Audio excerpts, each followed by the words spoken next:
Ces derniers temps, dans les Landes, des projets originaux ont été développés par des associations d'éducation populaire. L'éducation populaire, c'est celle qui ne s'apprend pas dans les écoles ni dans les universités. C'est l'éducation de chacun par chacun. C'est estimer que grâce aux valeurs fondamentales de l'émancipation, de la coopération, de la solidarité et de la justice, la société peut être transformée. Une société où chacun peut trouver sa place. Pour défendre les valeurs de l'éducation populaire, l'association Sac de Billes mise sur une dynamique de développement culturel durable pour tous. Créatrice et productrice de spectacles, elle dispense également des ateliers de théâtre, notamment dans des écoles. On propose des spectacles, on propose des résidences d'artistes et beaucoup d'animations locales, on appelle ça les animations du troquet. Donc on a créé une chorale, des ateliers de couture, un club des spectateurs, on propose différents stages autour de différentes pratiques, tout ça plus pour la population locale. On veut des animations abordables pour tous et qui créent une mixité sociale au point de vue des âges, des personnes. Voilà. Les associations Militinéraves et Sequassa ont quant à elles fédéré leurs adhérents autour des principes du développement durable et de la solidarité internationale.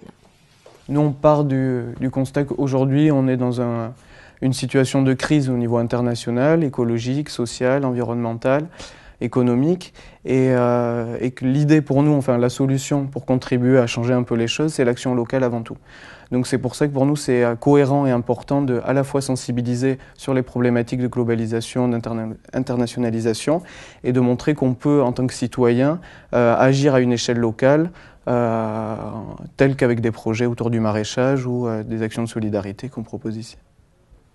Si elles existaient depuis quelques années, ces associations ont réellement pris leur essor ces derniers mois, en s'installant dans des lieux qu'elles font revivre, tout en recréant des espaces d'échange, de partage et de convivialité.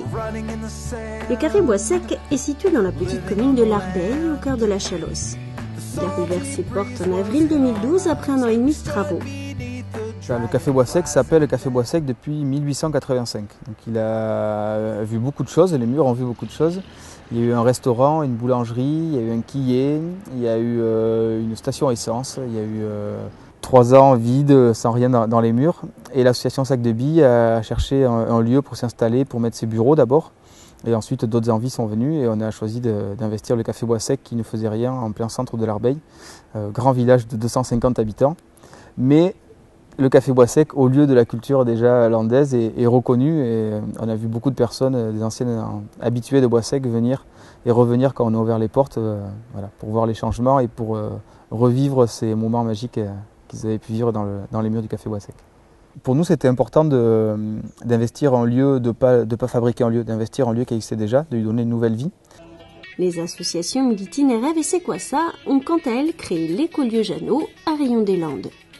S'il permet actuellement de fournir en fruits et légumes biologiques une vingtaine de familles chaque semaine, le jardin est aussi et avant tout un outil destiné à sensibiliser le public et les scolaires aux problématiques de l'agriculture durable. L'écolieu Jeannot, c'est aussi un pôle de ressources sur les questions de solidarité internationale.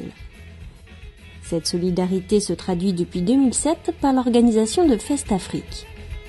En 2012, ce festival avait pour thème la démocratie. Il est organisé dans une commune voisine de Rayon-des-Landes, à Tartas, toujours dans l'idée d'animer ce territoire. Je crois qu'on est tous très attachés au milieu rural. Et donc la volonté, c'est justement de ne pas partir de ce milieu rural auquel on est attaché et d'arriver à construire des choses ici, innover par ce type de projet. Et donc réinvestir des lieux, les faire vivre, leur redonner une âme. Et c'est ce qu'on a réussi à faire ici. C'est un lieu qui ne nous appartient pas et c'est un lieu qui appartient à la commune. Donc pour nous, ça c'est une idée très importante. On est dans le domaine du public et ce lieu, on le veut investi par tous et pour tous. Les lieux de convivialité, si importants pour l'éducation populaire, avaient presque disparu dans les Landes. Les foyers et autres salles des fêtes, très utilisées au début du XXe siècle, ont connu une lente désaffection. Quant aux petits cafés présents dans les villages, ils ont fermé les uns après les autres. Autrefois, c'était les foyers d'éducation populaire, les foyers des jeunes et d'éducation populaire qui jouaient ce rôle.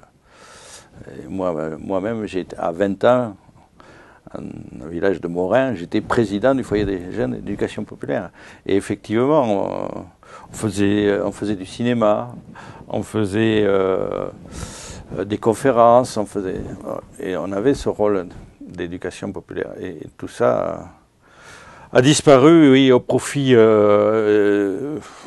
d'associations qui ont un seul objet, quoi.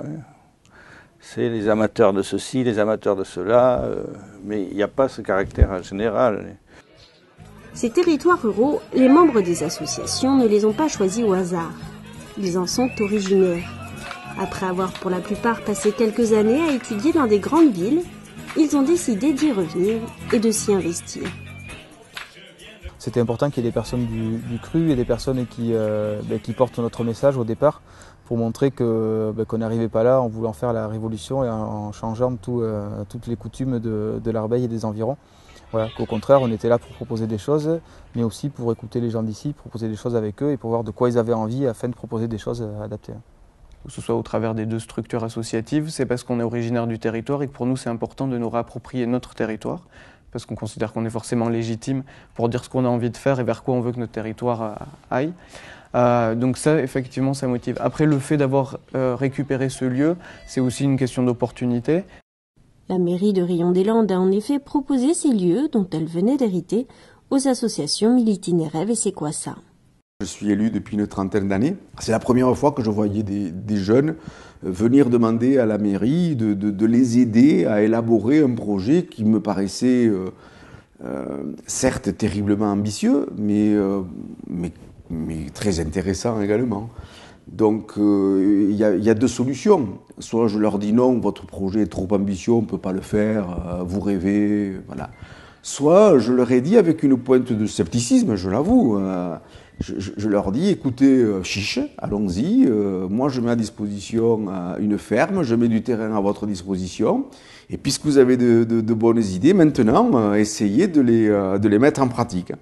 Et je vous avoue très sincèrement que depuis 2 ans, ces jeunes-là me surprennent parce que ils y arrivent. Ils sont très réalistes, ils ont créé des emplois, ils équilibrent leur budget. En termes d'animation territoriale, le but est de créer un point d'animation. Vous savez, le nombre de personnes qui sont venues à Rion uniquement pour voir Jeannot, c'est effectivement important. Et le fait que ce soit une association qui veuille le faire sans demander à la municipalité d'aménager à sa place, c'est franchement très chouette et je pense que ce type d'initiative mérite d'être encouragé. Il y a de la pédagogie à faire auprès des élus. Et c'est à travers des exemples, des exemples réussis qu'on pourra faire de la pédagogie et montrer aux élus voilà, que ça marche. Le projet est généralement quand même plutôt bien accueilli. Après, il y a souvent une analyse qui est un peu faussée de certaines parties du public, qui aussi a du mal à comprendre les enjeux qui sont sous-jacents à cette initiative, qui vont plutôt voir le fait qu'on ait une bande de jeunes, de copains, à s'amuser sur un lieu avec de l'argent public. Donc on a aussi toute cette image-là à déconstruire et bien expliquer le fond des motivations, et qu'on n'est pas juste là pour s'amuser pendant quelques années et puis après continuer à faire notre vie, qu'il y a un vrai engagement et une vraie volonté de s'investir ici localement.